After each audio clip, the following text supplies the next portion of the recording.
Alex Harte is our next presenter. Alex has combined his Bachelor of Arts in Geography with his love of the camera to create Alex Harte Photography, a Chilliwack-based company. He has documented everything from weddings to small businesses to national basketball championships and travel photography. Alex spent his earlier career as a researcher and analyst, working along with NGOs abroad, government branches, and universities conducting environmental research, trying to find ways to help and connect people. He seems to have found his way here in his hometown through the lens of his camera. Alex, please.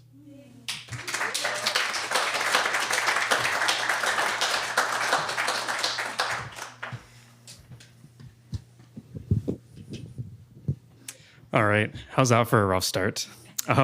This is one of my first photos that I ever shared online. I snuck the family camera, I went for a walk, and I started shooting. I didn't know what I was doing, but I loved it. Thing is, this photo, it's not that good, and neither are the next few that you're gonna see.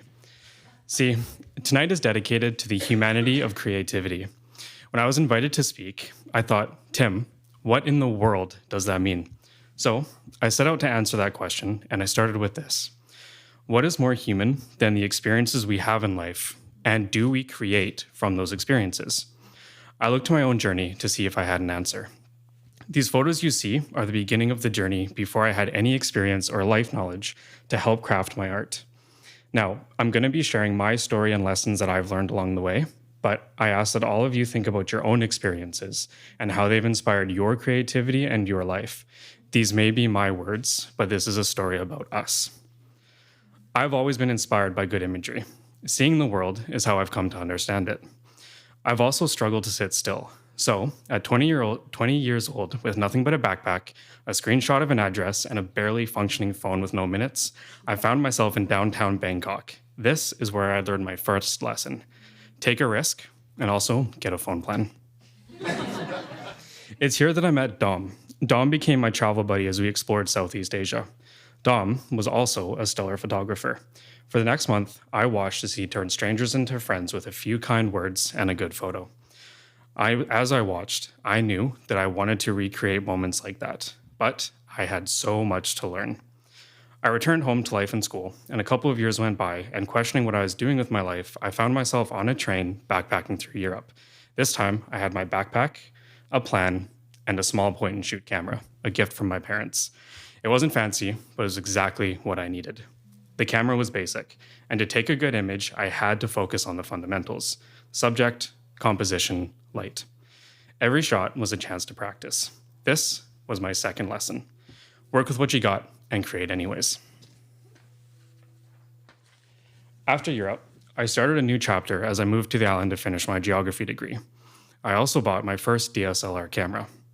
During my final year of studies, I was on a plane back to Asia, this time to work in Vietnam as a Queen Elizabeth II Diamond Jubilee Scholar, which is a fancy title for unpaid intern.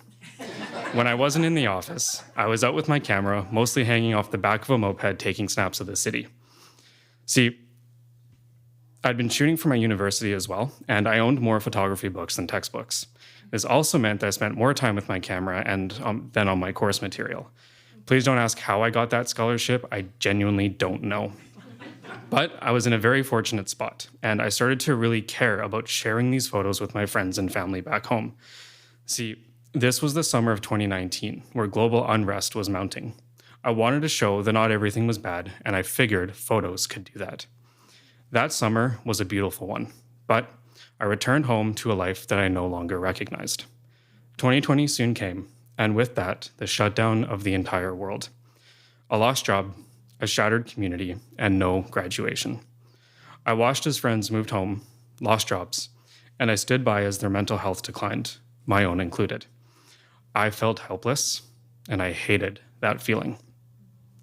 I woke one morning to a message. A friend asking for grad photos. I'd never done it before, but I was excited to help. This inspired an idea.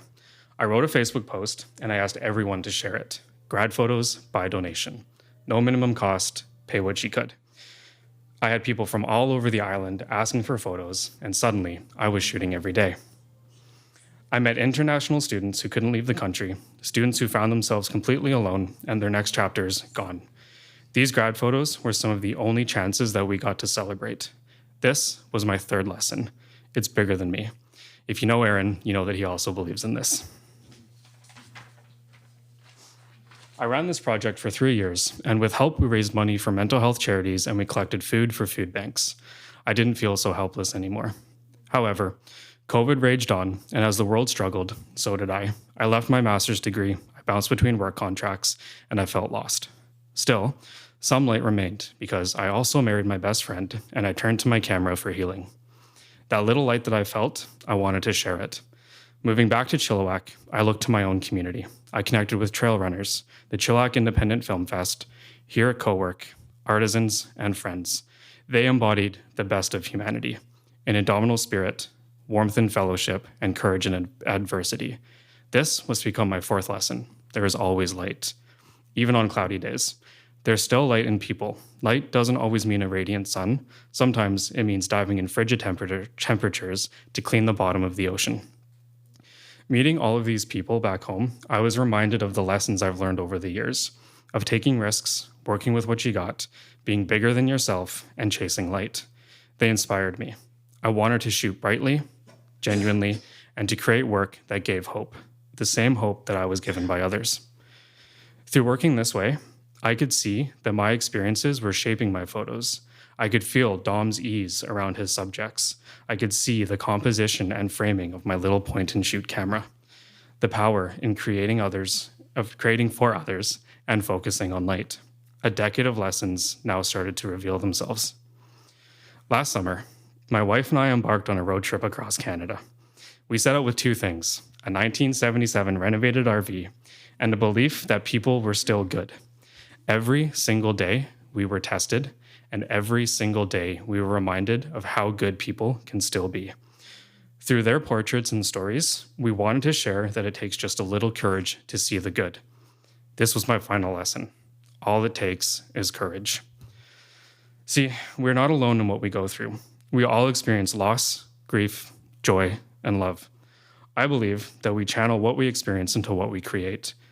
Without my experiences, I would not be here sharing in this evening. Without yours, those seats would not be filled. So, I think I found the answer to my question. What we create with our experiences, that is the humanity of creativity. Thank you.